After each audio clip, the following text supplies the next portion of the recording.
बिहार यह केवल एक राज्य का नाम नहीं, बल्कि भारत की आत्मा का वह हिस्सा है जिसने हजारों वर्षों से सभ्यता, ज्ञान और संस्कृति का दीप जलाए रखा है।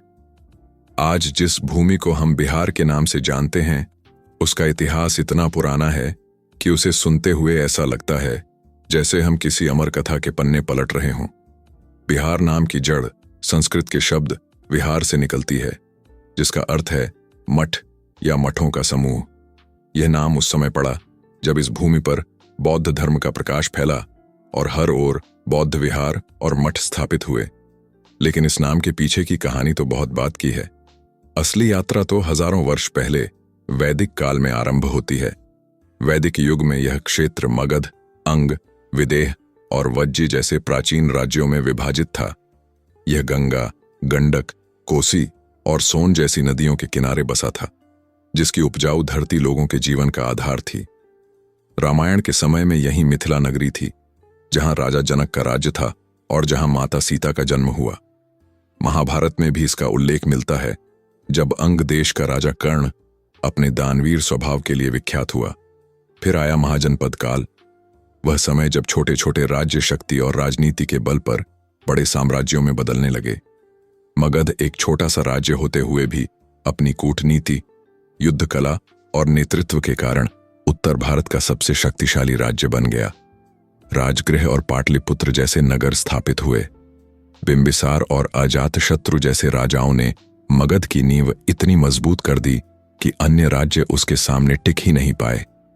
इसी काल में लुम्बिनी में जन्मे सिद्धार्थ गौतम ने अपनी दीक्षा बिहार की धरती पर पूरी की।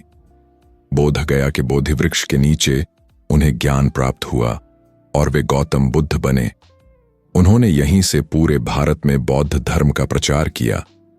इसी भूमि पर महावीर का जन्म हुआ, जिन्होंने जैन धर्म को नया जीवन दिया। मौर्य वंश का उदय हुआ और बिहार के इतिहास में स्वर्णिम पृष्ठ जुड़ गया। चाणक्य की नीतियों और चंद्रगुप्त मौर्य की वीरता ने पाटलिपुत्र को एक विशाल साम्राज्य की राजधानी बना दिया। चंद्रगुप्त के पोते अशोक महान ने अपने साम्राज्य को भारत ही नहीं बल्कि एशिया के अन्य देशों तक फैला दिया। लेकिन कलिंग युद्ध की विभीषिका देखकर उनके भीतर करुणा का स्रोत फूट पड़ा और उन्होंने बौद्ध धर्म अपना लिया। अशोक ने बिहार से पूरी दुनिया को शांति और अहिंसा का संदेश भेजा। मौर्यों के बाद गुप्त वंश आया, जिसे भारत का स्वर्ण युग कहा जाता है। इस काल में कला, विज्ञान, गणित और साहित्य अपने चरम पर पहुंचे। महान गणितज्ञ आर्यभट्ट इसी भूमि पर जन्मे, जिन्होंने शून्य का आविष्कार किया और खगोल विज्ञान में क्रांति ला दी। नालंदा विश्वविद्यालय, जो बिहार की धरती पर स्थापित हुआ, उस समय विश्व का सबसे बड़ा शिक्षा केंद्र था। चीन, तिब्बत, कोरिया, जापान और यूनान से छात्र यहां अध्ययन के लिए आते थे। नालंदा की विशाल पुस्तकालय में लाखों ग्रंथ थे। कहते हैं, जब तुर्क सेनापति बख्तियार खिलजी ने नालंदा को जलाया तो वह 3 महीने तक जलता रहा, क्योंकि वहां ज्ञान का अथाह भंडार था।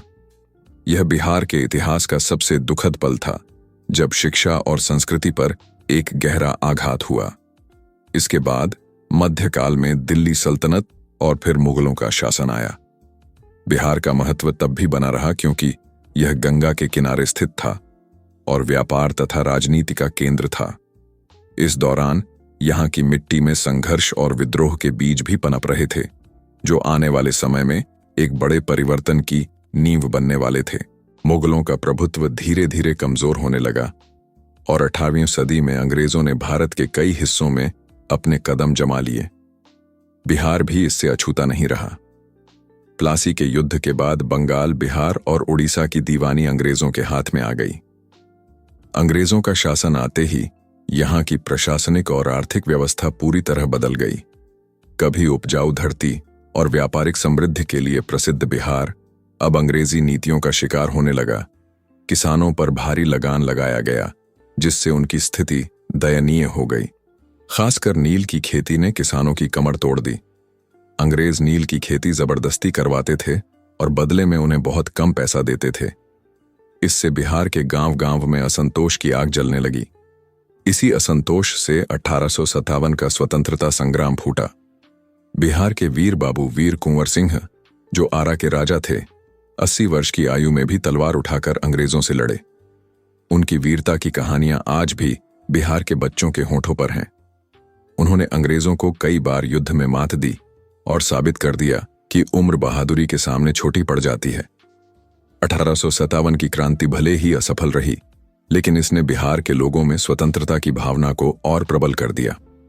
20वीं सदी की शुरुआत में बिहार महात्मा गांधी के नेतृत्व में स्वतंत्रता आंदोलन का एक महत्वपूर्ण केंद्र बन गया।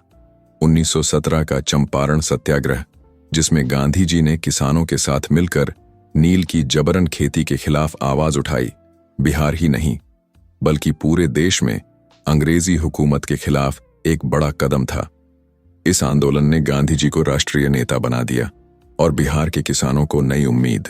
स्वतंत्रता संग्राम के दौरान बिहार ने राजेंद्र प्रसाद जैसे नेता दिए, जो स्वतंत्र भारत के पहले राष्ट्रपति बने। जयप्रकाश नारायण, जिन्हें लोकनायक कहा जाता है, ने भी देश की राजनीति में गहरा प्रभाव डाला। उन्होंने न केवल आजादी की लड़ाई में योगदान दिया, बल्कि 1970 के दशक में भ्रष्टाचार और तानाशाही के खिलाफ भी एक विशाल आंदोलन खड़ा किया। 1947 में जब देश आजाद हुआ तो बिहार ने राहत की सांस ली, लेकिन इसके बाद भी चुनौतियां कम नहीं हुईं। देश के पुनर्गठन के दौरान बिहार का आकार कई बार बदला। 2000 में झारखंड को बिहार से अलग कर दिया गया, जिससे राज्य का भौगोलिक क्षेत्र छोटा हो गया। आजादी के बाद के वर्षों में बिहार ने कई उतार चढ़ाव देखे। एक समय था जब यह शिक्षा और संस्कृति का गढ़ रहा, लेकिन धीरे धीरे राजनीतिक अस्थिरता, भ्रष्टाचार और अविकास की छाया इस पर पड़ने लगी। हालांकि बिहार के लोग मेहनती और जुझारू रहे। उन्होंने अपने पसीने और लगन से न केवल अपने राज्य में बल्कि देश और विदेश में भी अपना नाम रोशन किया। आज का बिहार अपनी ऐतिहासिक धरोहर, समृद्ध संस्कृति और बदलते स्वरूप के साथ नए युग की ओर बढ़ रहा है। पटना, गया, राजगीर, बोधगया, वैशाली और नालंदा जैसे शहर आज भी अपने अतीत की कहानी कहते हैं। बोधगया आज भी बौद्ध श्रद्धालुओं के लिए विश्व का प्रमुख तीर्थ है। नालंदा का पुनर्निर्माण हो चुका है और वह फिर से शिक्षा का केंद्र बनने की राह पर है। त्योहारों में बिहार की रौनक सबसे अलग है। छठ पूजा, जो सूर्य देवता को समर्पित है, बिहार की पहचान बन चुकी है। चाहे कोई दिल्ली में हो या दुबई में, छठ का व्रत बिहार के लोग पूरे उत्साह से निभाते हैं। लोकगीत, नाच गाने और पारंपरिक व्यंजन आज भी यहाँ की मिट्टी से जुड़े हैं। बिहार के इतिहास की यह लंबी यात्रा हमें सिखाती है कि समय चाहे जैसा भी हो, संघर्ष और ज्ञान की ज्योति अगर जलती रहे तो कोई ताकत उसे बुझा नहीं सकती। ये वही भूमि है जिसने बुद्ध, महावीर, चाणक्य, अशोक, आर्यभट्ट, राजेंद्र प्रसाद और जयप्रकाश नारायण जैसे महापुरुष दिए। ये वही धरती है जिसने गुलामी देखी, संघर्ष किया और फिर आजादी का स्वाद चखा।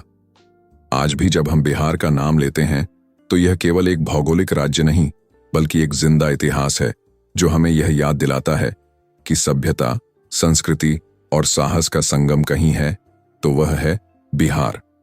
आने वाला कल चाहे जैसा भी हो, बिहार की मिट्टी में बसी यह कहानी हमेशा लोगों को प्रेरित करती रहेगी और इसकी गूंज पीढ़ियों तक सुनाई देती रहेगी।